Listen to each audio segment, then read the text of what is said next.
রমজান মাস পাইয়া যেই মানুষ জীবনে গুনাহ মাফ করাইতে পারে না রে যুবক, তার মতো হতভাগা আল্লাহর জমিনে কেউ নাই।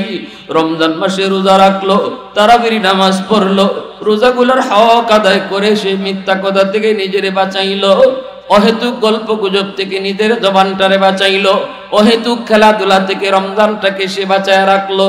না না, রমজানের ভিতরে যদি সে পারছে কোরআন তেলাওয়াত করছে, রমজানের ভিতরে আল্লাহর গোলাম 5 ওয়াক্ত নামাজ মসজিদে যায় পড়ছে, আর যদি কিছু নাও করে কিন্তু কোনো খেলাধুলায় যায় না, ঘুমায় থাকলেও রোজা রাইকে যদি রোজাদার ঘুমায় থাকে, এই ঘুমটাও ইবাদত হয়ে যায়।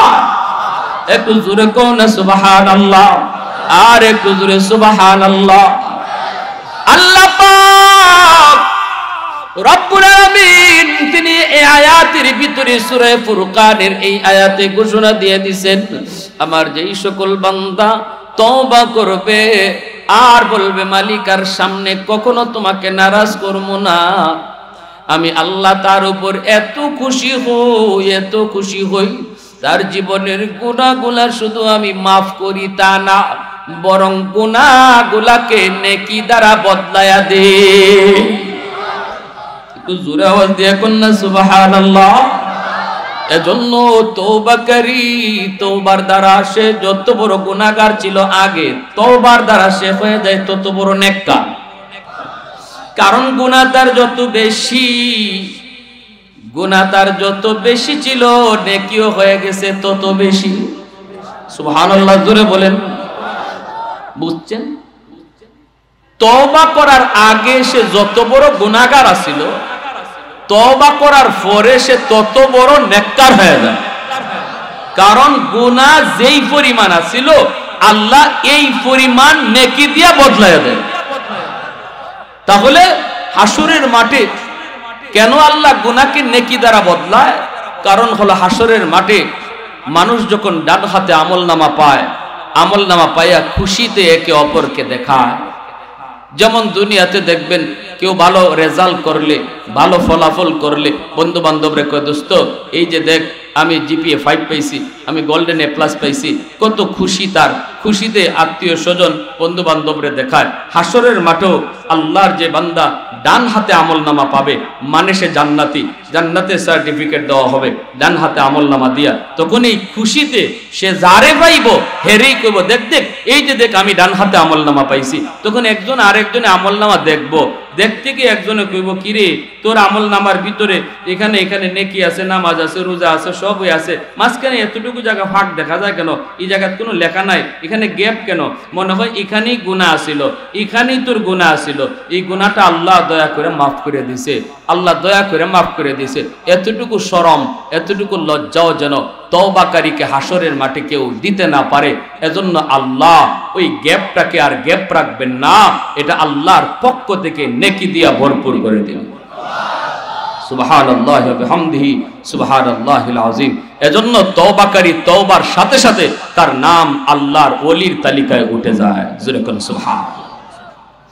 আলা ইন্না আউলিয়া আল্লাহি লা খাউফুন আলাইহিম ওয়া লা হুম ইয়াহজানুন। আল্লাহ পাক বলেন, তুমি যদি আমার ওলি হতে পারো, শোনো, যারা আমি আল্লাহর ওলি তাদের কোনো ভয় নাই, কোনো পেরেশানি নাই, কোনো ভয় নাই, পেরেশানি নাই। তো তওবার দ্বারাই তো আল্লাহর ওলি হওয়া যায়। খালি মানুষের হক নষ্ট করছো, এটা ফিরায় দাও। আল্লাহর হক নষ্ট করছো, কাজা আদায় করে নাও। তারপরে আল্লাহর কাছে আল্লাহ জীবনে যা ভুল করেছি, অন্যায় করেছি, আল্লাহ আর ভবিষ্যতে করব না। আল্লাহ রাব্বুল আলামিন তোমার নাম ওলির দফতরে উঠাইয়া দিবে। ওলির দফতরে কেমনে? তোমার আমলনামায় কোনো গুনাহ নাই, খালি নেকি আছে। কই নেকি আইলো কোত্থেকে? এত নেকি করছেই না। কই নেকি করা লাগবে না, তওবার দ্বারা তার গুনাহ যা ছিল এই গুনাহগুলিরও আল্লাহ নেকি বানাইয়া দিছে। সুবহানাল্লাহ। এজন্য হাসরের মাঠে একজন মানুষ আমলনামা পাইয়া আল্লাহকে কইব, আল্লাহ এই আমলনামা মনে হয় আমার না, তোমার ফেরেশতারা মনে ভুল কইরা আরেকজনেরটা আমারে দিয়ে দিছে। আল্লাহ বলবেন, কেন, কি হয়েছে তোমার এমন মনে হয় কেন? আল্লাহ এমন কিছু নেকি দেখা যায় যেগুলো আমি করছি না। আল্লাহ পাক কইব, কুদরতি মুস্কি হাইসা আল্লাহ বলবে, বান্দারে আমার ফেরেশতারা ভুল করে না, তোমার আমলনামাই তোমারে দিছে, আর একজনেরটা দেয় নাই, কাল্লাতে এত নিকে আইলো কোত্থেকে?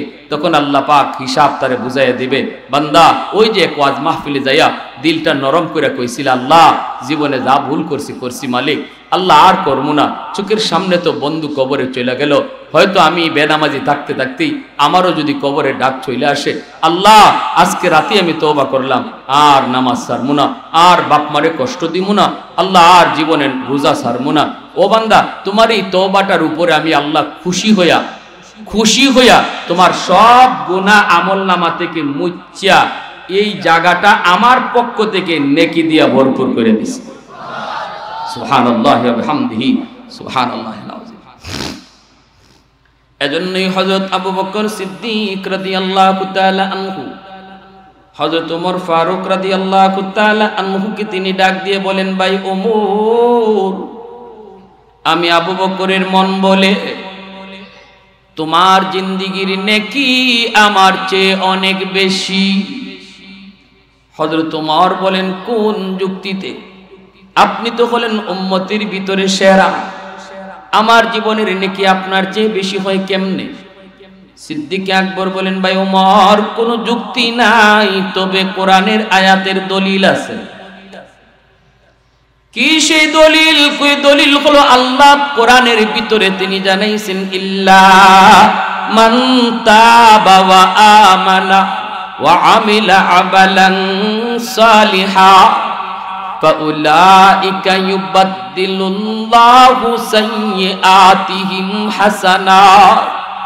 ও ভাই ওমর, আল্লাহ এই আয়াতের ভিতরে জানাই দিছে রে, যে মানুষটা তওবা করবে, ঈমান আনবে, নেক আমল করবে, আল্লাহ তার তওবার উপরে খুশি হইয়া তার জিন্দেগীর গুনাহগুলোকে আল্লাহ নেকি দিয়া বদলায়া দেয়। এ ভাই ওমর, ইসলাম গ্রহণ করার আগে তোমার আমলনামায় গুনাহ অনেক বেশি ছিল, আমার চেয়ে তুমি গুনাহ বেশি করেছো, তোমার দ্বারা গুনাহ বেশি হয়েছে, কিন্তু ইসলাম গ্রহণ করার পর, তওবা করার পর আল্লাহ পাক রব্বুল আলামিন তোমার ওই বেশি গুনাহটাকে আল্লাহ বেশি নেকি বানায়া দিছে। এতে করে আমি আবু বকরের মন বলে তোমার জীবনের নেকি আমার চেয়ে অনেক বেশি। সাথে সাথে হযরত ওমর ফারুক রাদিয়াল্লাহু তাআলা আনহুর চোখ দিয়ে দর দর করে পানি পড়ে। হযরত ওমর কান্দেন আর বলেন, ভাই আবু বকর, এত সুন্দর খোঁজখবর তুমি আমাকে দিলা। সাহাবায়ে কেরাম যখন আখিরাতের লাইনের কোনো খোঁজখবর পাইতেন তখন তারা আনন্দে হাসতেন। যেমন নবী মেরাজ থেকে আসার পরে নবী বলেন, সাহাবীরা শোনো, জান্নাতে আমি এমন একজন মানুষের কথা বলবো, এমন একজন মানুষের কথা বলবো যাকে আমি দেখেছি জান্নাতের 8টা দরজাই তারে ডাকবে, 8টা দরজাই তারে ডাকবে। আমি তোমাদের ভিতরে একজনের নাম জানি যাকে জান্নাতের 8টা দরজাই তারে ডাকবে। জানোনি? আমি তাকে চিনি, তার বাবার নামও জানি। সুবহানাল্লাহ। সাহাবীরা বলো, আমি কি তার নাম বলবো নাকি? আবু বকর সিদ্দিক রাদিয়াল্লাহু তাআলা আনহু নবীর সামনে, ওমর ফারুক নবীজির সামনে, উসমান গনি নবীর সামনে, আলী রাদিয়াল্লাহু তাআলা আনহু নবীর সামনে, জলিলুল কদর সমস্ত সাহাবায়ে কেরাম নবীজির সামনে বসা। প্রত্যেকেরই মনের ভিতরে ইচ্ছা জাগলো, নবী আমার নামটা যদি বলেন, আল্লাহর নবী যদি আমার নামটা বলেন গো, যাকে জান্নাতের 8টা দরজাই তারা ডাকবে, কে সেই মহামানব? কে সেই মহামানব? সাহাবীরা কই, নবী গো নামটা কোন? নামটা একটু শুনি, তিনি কে যারে জান্নাতের 8টা দরজাই ডাকবে, 8টা দরজাই তারে আহলান সাহলা জানাবে। ওই অবস্থায় নবীজি বলেন, সে হলো আমার আবু বকর ইবনে কুহাফা। আল্লাহু আকবার। সাথে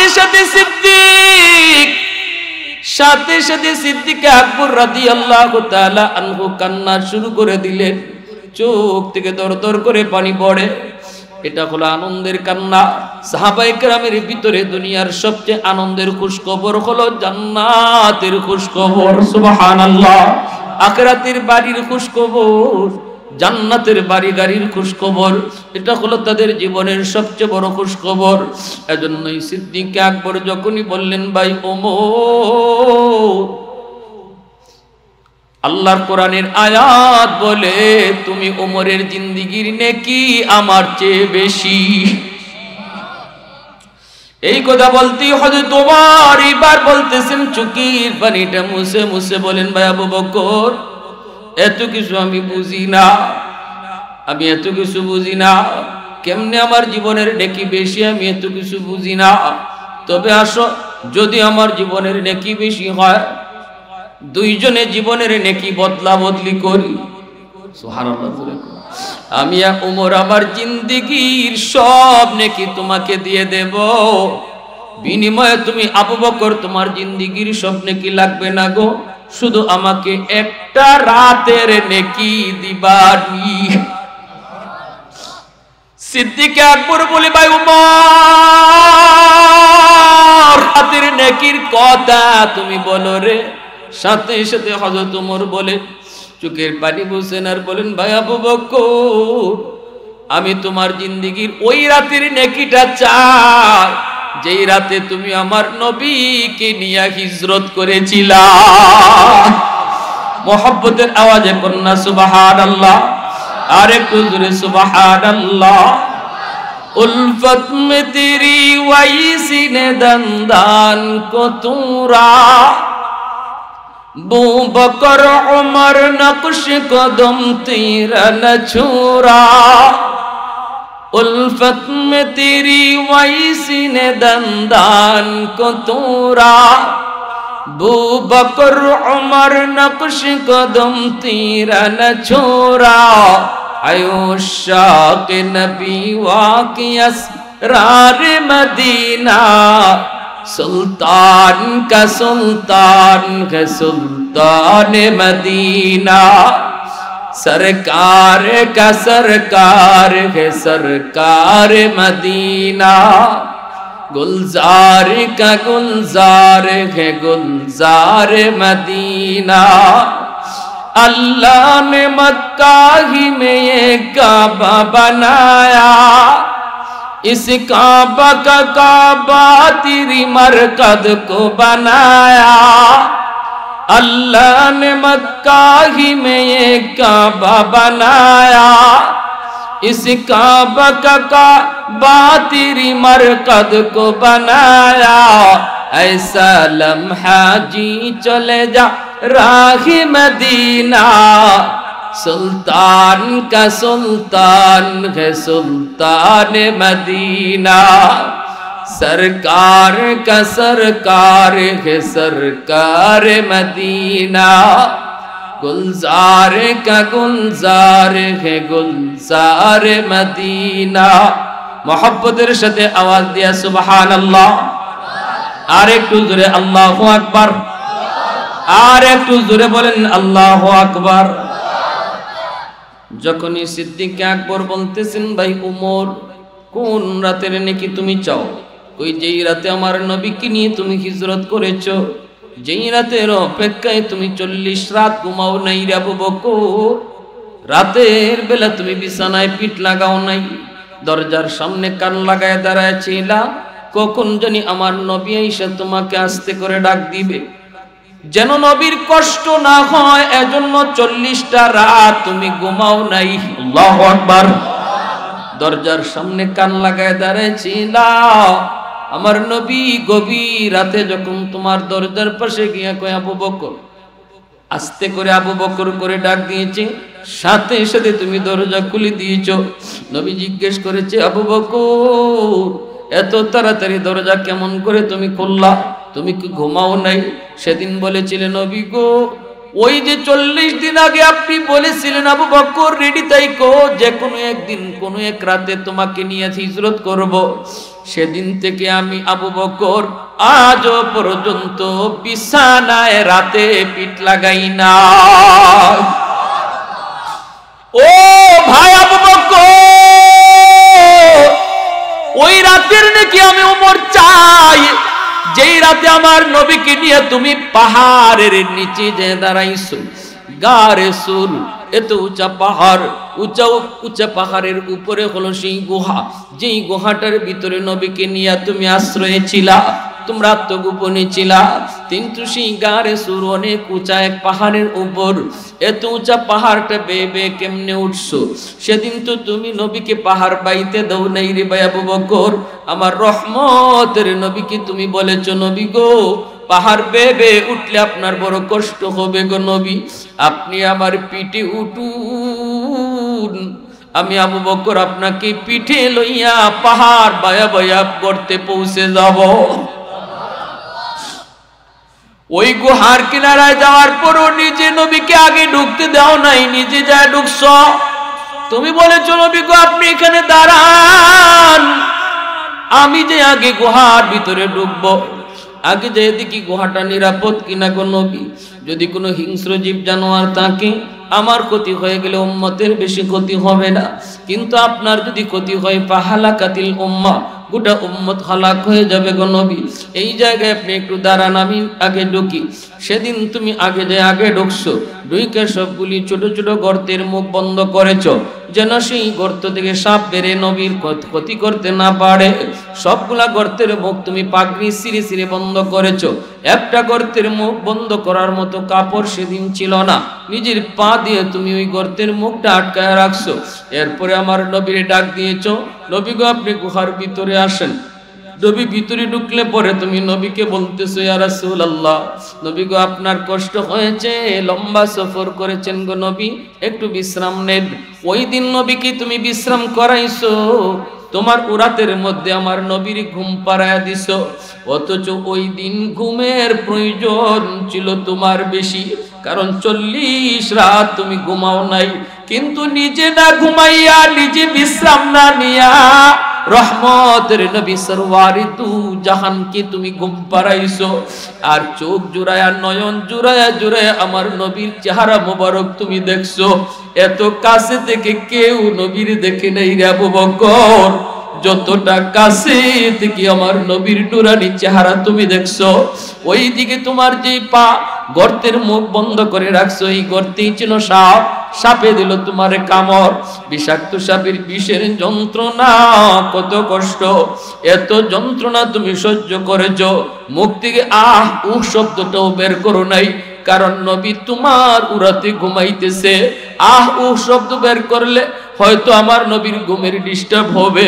বিষাক্ত সাপের যন্ত্রণা তুমি হজম করেছো দাঁতে কিরিমিরি খায়া, বডিটা নড়াচড়া করো নাই, বডিটা পর্যন্ত একটু নড়াচড়া করো নাই, কারণ নবীর ঘুম ভেঙে যাবে। ওই রাতের নেকিটা শুধু আমি উমর চাই, বাকি আমি উমর আমার জিন্দেগির নেকি তোমাকে দিয়া দেব। একটু জোরে আওয়াজ দিয়া কন্যা সুবহানাল্লাহ, আর একটু জোরে সুবহানাল্লাহ। सिद्दीक तेरा नाम से इस्लाम रहेगा,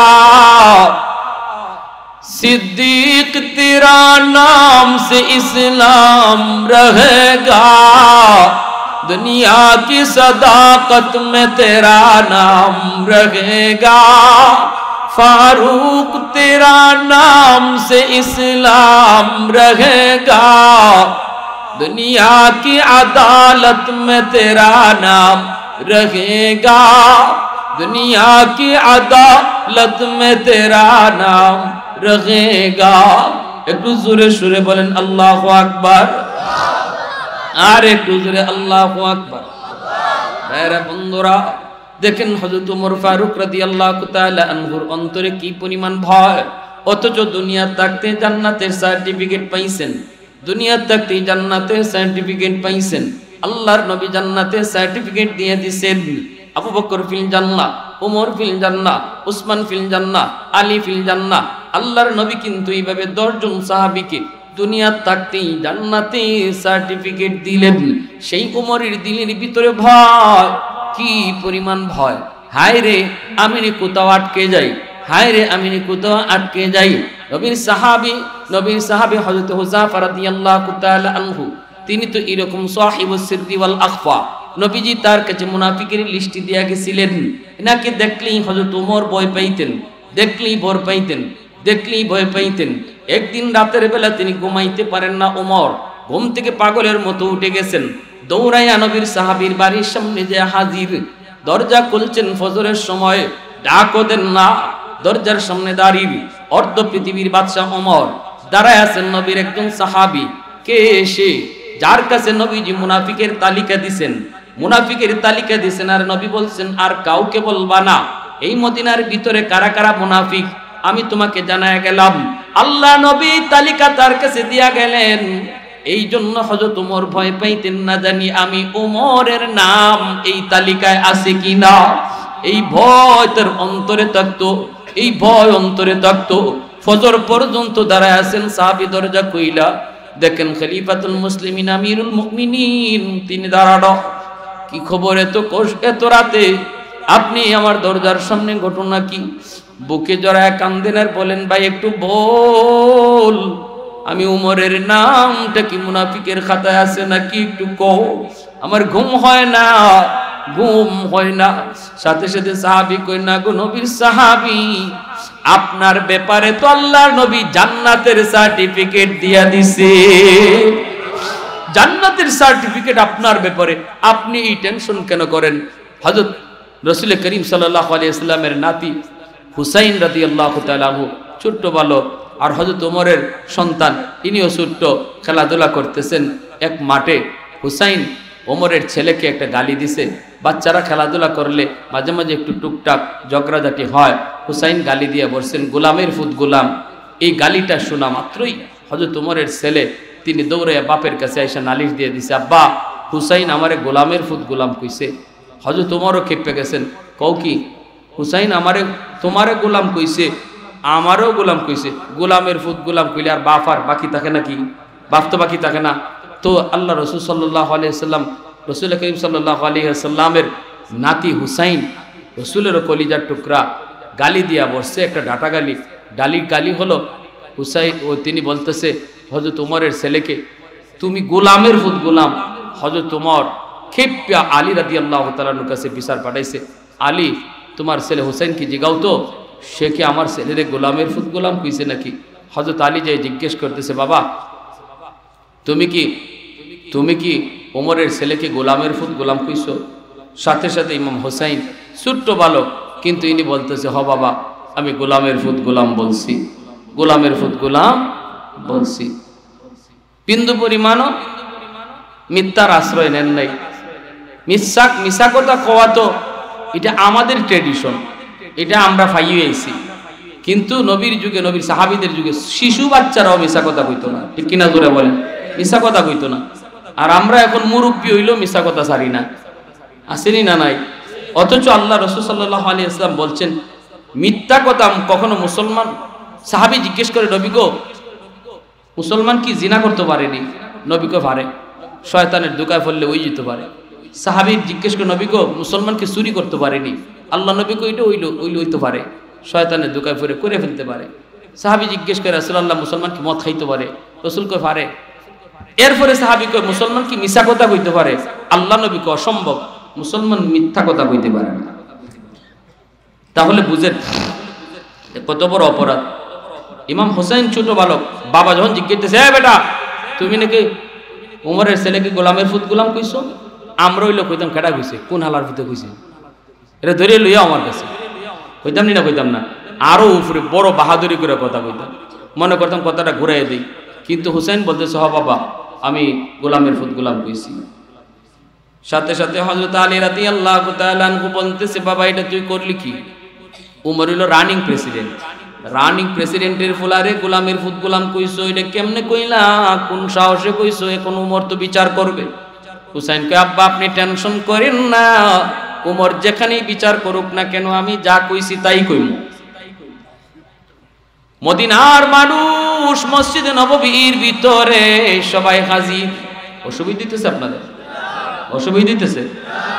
এই বিচারটা কি হয় হুসাইনের শুনবার ইচ্ছা কার কার আছে? সবাই সজাগ আছেন? মাশাআল্লাহ। আরেকটু জোরে বলি মাশাআল্লাহ, জোরে বলি আলহামদুলিল্লাহ, আরেকটু জোরে আলহামদুলিল্লাহ। আল্লাহ তুমি কবুল করো, জোরে কোন আমিন, আরো জোরে আমিন। বিচার শুরু হয়ে গেছে। হযরত হুসাইন তিনি আসামি, আর বিচারকের আসনে বসা অর্ধ পৃথিবীর বাদশাহ ওমর। হযরত ওমরের কাছে ন্যায় বিচার ছিল, ইনসাফ ভিত্তিক বিচার ছিল, কখনো মুখ চিহ্নে বিচার করতেন না। আলী বারবার বলতেছেন যে আমিরুল মুমিনিন, আমি আমার সন্তানের পক্ষ থেকে মাফ চাই। আর তখন হযরত ওমর ফারুক রাদিয়াল্লাহু তাআলা বলেন, আলী টেনশন করো না, দোষ করবে একজন, মাফ চাইবা আরেকজন, এটা রাসূলের কোন বিচারও আছে? হ্যাঁ, একজনে দোষ করবো আর মাফ চাইবা আরেকজনে, এটা তো হইতেই পারে না। দোষ করছে হুসাইন, তুমি মাফ চাইবা কেন?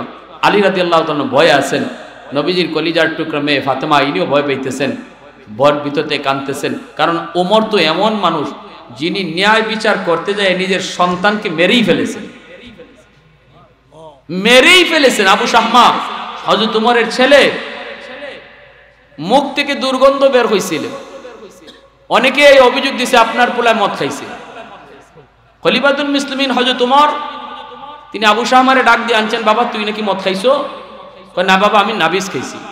নাবিজ কি? খেজুর ভিজায় রাখা সন্ধ্যার সময় আর ফজরের সময় এই রসটা খাওয়া, খাইলে শরীরে এনার্জি হয়। কিন্তু ফজরের সময় কেউ না খাইয়া যদি এটা আরো লেট করে খায় তখন এর ভিতরে একটু নেশা চলে আসে।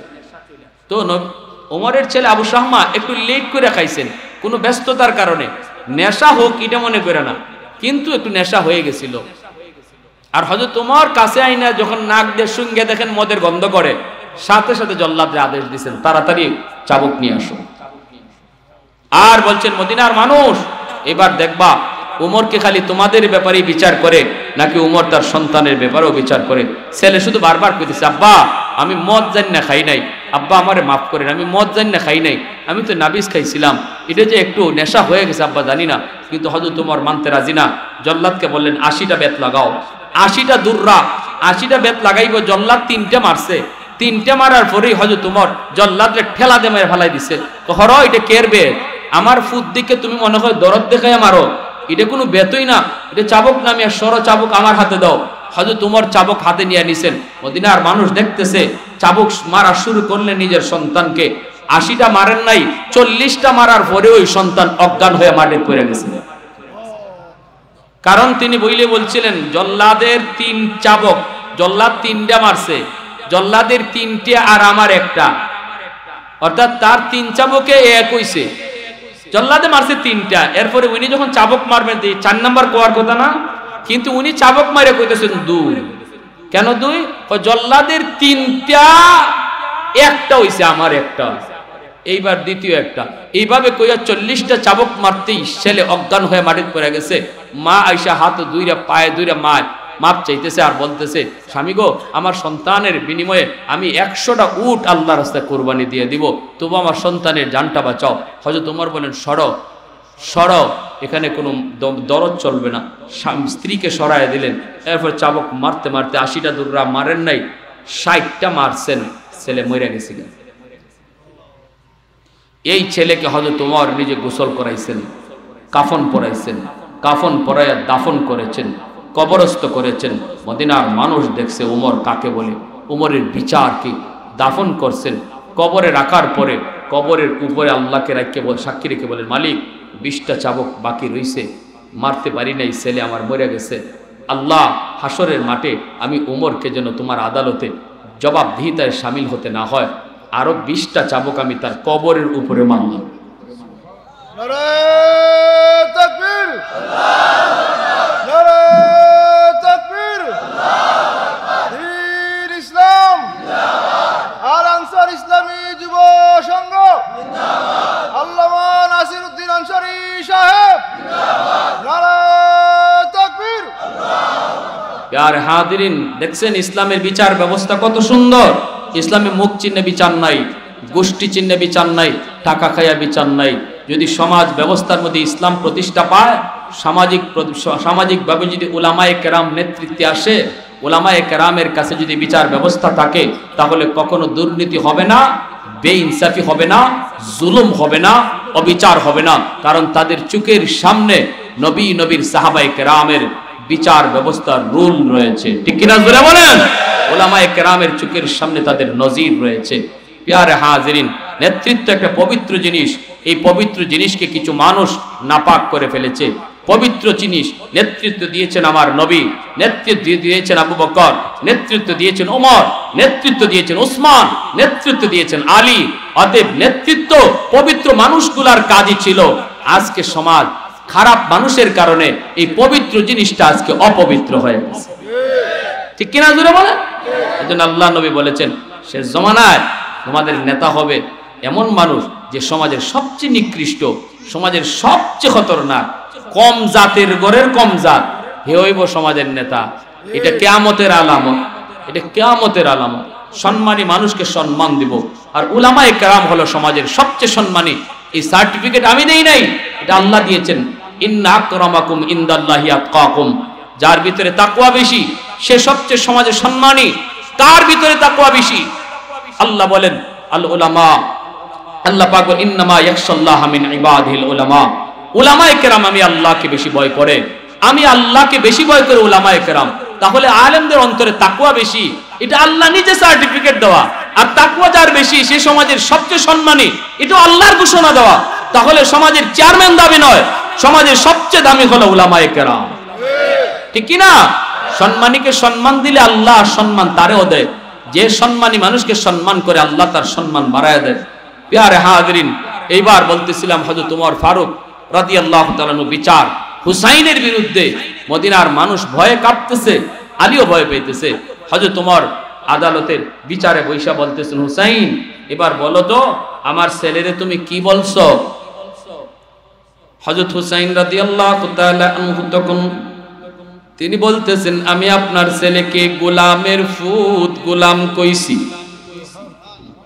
মদিনার মানুষের মনের ভিতরে কত ইচ্ছা ছিল, অনেকেই মনে মনে আশা করতেছিল হুসাইন যদি একটা বার বলে আমার মনে নাই কি কইছি, তাহলেই তো অনেকটা বিচার হালকা হয়ে যাবে, হালকা করাও যাবে, সুপারিশ করা যাবে। কিন্তু হুসাইন জানি কি কয় রে, হুসাইন জানি কি কয়, কি কয়, কি কয়, কি কয়, কইতে কইতে হুসাইনে কয় আমি আপনার ছেলেরে গোলামের ফুত গোলাম কইছি। সাথে সাথে এই বিচার ব্যবস্থা, এই আদালত নীরব নিস্তব্ধ হয়ে গেল। মদিনার মানুষের জবান বন্ধ হয়ে গেল, সাহাবায়ে কেরামের জবান বন্ধ হয়ে গেল। কে এইবার উমরের কাছে সুপারিশ করবে? ডাইরেক্ট কথা, কোনো গোরানি ফিরানি নেই। সুপারিশ করব কেমনে? এইবার সবাই অপেক্ষায় রয়েছে গো উমরের বিচারের রায়। উমর কি রায় দেন হুসাইনের বিরুদ্ধে, এই রায়ের অপেক্ষায় সবাই ভয় পেয়েছে উমর জানি কি রায় দেয়। হঠাৎ করে উমর এইবার তিনি ডাক দিয়ে বলেন হুসাইন আমার ছেলে না হয়ে গোলাম, তোমরা নিজেরা একটু ঝগড়া করছো, একজন আরেকজনকে গোলাম কইতে পারো, কিন্তু আমি ওমর কেমন করে গোলাম হলাম, আমি কেমন করে গোলাম হলাম একটু বোঝায় কও।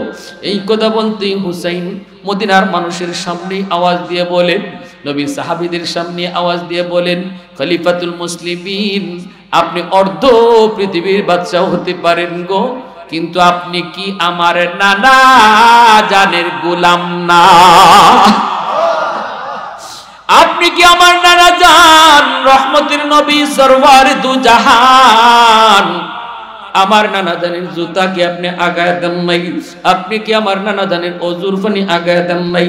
আপনি কি আমার নানা জানের লাঠি আগায় দেন নাই? এতটুকু গোলামি কি আপনি আমার নানা জানের করেন নাই? তাহলে তো আপনি আমার নানার গোলাম, এজন্য আমি আপনারও গোলাম কইছি। এই কথা বলতেই হযরত ওমর সাথে সাথে মিম্বর থেকে লাফ দিয়ে নেমে গেলেন, চোখ থেকে দর দর করে পানি পড়ে দৌড় দিয়ে গিয়ে হুসাইনকে বুকে জড়ায়া কান্না শুরু করলেন। ওমর কান্দেন আর বলেন ও মদিনার মানুষ তোমরা সাক্ষী দায় করে নবীর নাতি হুসাইন আমাকে বলেছে আমি তার নানা জানের গোলাম, এই সাক্ষীটা তোমরা কিয়ামতের মাঠে দিও। আমি ওমরের ভয় হয়, আমি ওমরের ভয় হয় রাজত্ব চালাইতে যাইয়া কোথায় জানি কোন ভুল করে ফেলেছি, আল্লাহর আদালতে ধরা খেয়ে যাই কিনা। যদি আল্লাহ আমার হিসাব চায়, যদি আল্লাহ আমার কই উমর রাজত্বের হিসাব দেও, কেমনে তুমি রাজত্ব পরিচালনা করছো? আমি কইব মালিক গোলামের সাথে আবার কিসের হিসাব, গোলামের সাথে আবার কিসের হিসাব? আল্লাহ যদি কই কের গোলাম, কই আমি কইব তোমার বন্ধুর গোলাম আমি, হুসাইন সাক্ষী দিছে। হুসাইন কইছে আর মদিনার মানুষ সাক্ষী আছে, আল্লাহ আমি তোমার বন্ধুর গোলাম, গোলামের সাথে আবার হিসাব কিতাব কিসের? হুসাইন তুই আমারে কাগজে একটু এই কথাটা লিখে দিবিনি, এই কথাটা কাগজে একটু লিখে তুমি স্বাক্ষর করে দিবানি। কাগজের ভিতরে স্বাক্ষর করে লিখে হযরত ওমর যত্ন করে চুমা দিয়ে কয়, ও মদিনার মানুষ রে, আমি ওমর যেদিন মারা যাব, আমাকে যেদিন তোমরা কবরে রাখবা রে, ওই দিন আমার কাফনের কাপড়ের সাথে এই কাগজের টুকরা ঢুকায়া দিও, এই কাগজের টুকরা ঢুকায়া দিও। আমি আল্লাহর কাছে এতটুকু উসিলায় মাপ পাইতে চাই, কারণ আমার নবী বলেছে আল হাসান ওয়াল হুসাইন সাইয়্যিদা শাবাবি আহলিল জান্নাহ, জান্নাতের যুবকদের সরদার হবে হাসান আর হুসাইন। ওই হুসাইন আমাকে তার নানা জানের গোলাম বলেছে, অতএব আমি আল্লাহর কাছে এই কাগজটুকু দেখাইব। এতটুকু ভয় ছিল হযরত ওমরের অন্তরে, এজন্য হযরত ওমর বলতেছে, ভাই আবু বকর, আমি উমরের জিন্দেগির সব নেকি তোমাকে দিয়ে দেব, বিনিময়ে আমাকে তুমি একটা রাতের নেকি দিবানি। হযরত আবু বকর বলেন, ভাই উমর, ওই হিজরতের রাতে আমার কেমন নেকি হয়েছে আমি নিজেও জানি না রে ভাই, চলো আমরা দুইজন নবীর কাছে যাই, যাই একটু জিজ্ঞেস করি হিজরতের রাতে আমি আবু বকরের কি পরিমাণ নেকি হয়েছে। দুজন চলে আসলেন নবীজির কাছে, আল্লাহর নবীর কাছে সালাম দিয়া জানতে চান। নবী জিজ্ঞেস করেন, কেন এসেছো? সিদ্দিক বলেন, ইয়া রাসূলুল্লাহ, আমরা বড় সমস্যায় পড়ে এসেছি গো নবী, একজন আরেকজনের জীবনের নেকি বদলা বদলি করতে চাই। ওমর আমাকে তার জিন্দেগির সব নেকি আমাকে দিয়ে দিতে চায়, বিনিময়ে আমার জীবনের সব নেকি চায় না, শুধু আমার কাছ থেকে এক রাতের নেকি চায়। কিন্তু আমি নিজেও জানি না ওই রাতে আমার কেমন নেকি হয়েছে, আপনার কাছে জানতে এসেছি। আল্লাহর নবী বলেন, আবু বকর কোন রাতের কথা বলছো? সিদ্দিক তখন বলেন, নবী গো, যেই রাতে আমি আপনার সাথে হিজরতের সঙ্গী ছিলাম, ওই রাতের নেকিটা উমর চায়। এইবার আল্লাহর নবী বলেন, আবু বকর, নেকি বদলা বদলি করবা কি করবা না আমি কিছু সিদ্ধান্ত দেব না, এটা তোমাদের দুইজনের ফয়সালা। তবে যেটা জানতে চাইছো সেটা বলি, তামাম গোটা উম্মতের নেকি যদি এক পাল্লায় রেখে দেওয়া হয়, এমনকি উমরের জীবনের নেকিও যদি এক পাল্লায় রাখা হয়, আর গোটা উম্মতের নেকি যদি এক পাল্লায় রাখা হয়, আর অপর পাল্লায় তোমার ওই এক রাতের নেকি রাখা হয়, আমার আল্লাহ জানে দিছে রে আবু বকর, তোমার পাল্লা ভারী হয়ে যাবে। একটু জোরে আওয়াজ দিয়ে সুবহানাল্লাহ। এজন্য আমার ভাই বলতেছিলাম, যুবক মনে রাখবা, আল্লাহকে খুশি করা ছাড়া আমাদের আর কোনো উপায় নেই। রমজান কাছে চলে আসছে, শাবান মাস আসলে পরে নবী বেশি বেশি রোজা রাখতেন, আমরাও কম বেশি নফল রোজা রাখার চেষ্টা করি। রমজানের প্রস্তুতি নাও, যত কামকাজ আছে রোজার আগে কামকাজগুলা গোছায় ফেলো। রমজানটা ইবাদতের মৌসুম বানাও, ব্যবসার মৌসুম না। রমজান হবে আমার ইবাদতের মৌসুম, রমজান হবে কোরআন তেলাওয়াতের মৌসুম, রমজান হবে তাহাজ্জুদ পড়ার মৌসুম। সেহরির সময় একটু আগে ভাগে উঠে যায় যুবক, হাতটা জোর করে বলি রে যুবক, আগামী রমজান তুমি হায়াতে পাও কি পাও না কেউ জানে না, আমিও আগামী রমজান পাই কি পাই না কেউ জানে না। এজন্য বলি, রমজান মাসে তার তাহাজ্জুদ তুমি মিস করবা না। সেহরি খাওয়ার জন্য তুমি তো উঠবাই, 2 মিনিট 10 মিনিট আগে তুমি উঠো, তুমি 10 মিনিট আগে উঠো, খাওয়ান রেডি করে এরপরে তোমারে ডাক দিব এমন কথা কইও না। তুমি কই, আম্মা আমাকে তুমি খাওয়ান রেডি করে আগে ডাক দিও, আমি 4 রাকাত নফল নামাজ পড়ব, তাহাজ্জুদের নামাজ পড়ব, 4টা রাকাত নফল নামাজ তাহাজ্জুদের নামাজটা পড়ে তুমি সেহরিটা খাও, এরপরে ফজরের নামাজটা মসজিদে পড়ো। যুবক জানো না, গত রমজান হয়তো তোমার মতো অনেক যুবক দুনিয়ায় ছিল, আজকে তারা দুনিয়াতে নাই। যুবক কেউ জানি না, আমরা কেউ জানি না। ডাইনে তাকাইলে দেখবা খেলার সাথী কবরে শুয়ে রইছে, বামে তাকাইলে দেখবা লেখাপড়ার সাথী কবরে চলে গেছে। অতএব হায়াত মৌতের কোনো গ্যারান্টি নাই। জীবনের শেষ রমজান মনে করে এই রমজানটারে কদর করো, রোজার হক সহকারে আদায় করো। আর তাহাজ্জুদ পড়ো, কোরআন তেলাওয়াত করো, প্রত্যেকে অন্তত এক খতম কোরআন খতম করার নিয়ত করো। পারি না ইনশাআল্লাহ? এক খতম কোরআন খতম, অন্তত এক খতম কোরআন করব। কারা কারা একটু নিয়ত করি দেখেন তো, অন্তত একবার কোরআন খতম করব রমজানে। আল্লাহ যারা হাত উঠেছে মাওলা প্রত্যেকে রমজান মাসে এক খতম কোরআন করার তৌফিক দান করো, সবাই বলো আমিন। আর আমরা তাহাজ্জুদের নামাজ পড়বো ইনশাআল্লাহ, রোজাগুলি রাখবো, রোজার মাঝে রোজা মুখে নেওয়া অবস্থায় বেহুদা কথা বলবো না, বন্ধুদের সাথে অহেতুক কথাবার্তা গল্প গুজবে শরিক হব না, টাইম পাস করার জন্য খেলাধুলায় যাব না। আমরা যদ্দূর পারি নীরব থাকবো, তবু নীরব থাকাটাও রোজা রাখা অবস্থায় সওয়াবে গণ্য হয়ে যাবে যদি আমরা হারাম কাজে জড়িত না হই। মোবাইল টিপে গান বাজনা দেখো না, রোজা হালকা হয়ে যাবে, রোজা হালকা হয়ে যাবে। সাবধান, যদি শুনো মোবাইল থেকে ওয়াজ নসিহত শুনবা। আল্লাহ আমাদের সবাইকে ইবাদতের মাধ্যমে এই রমজান মাস কাটাইবার তৌফিক আল্লাহ দান করুন, সবাই বলি আমিন।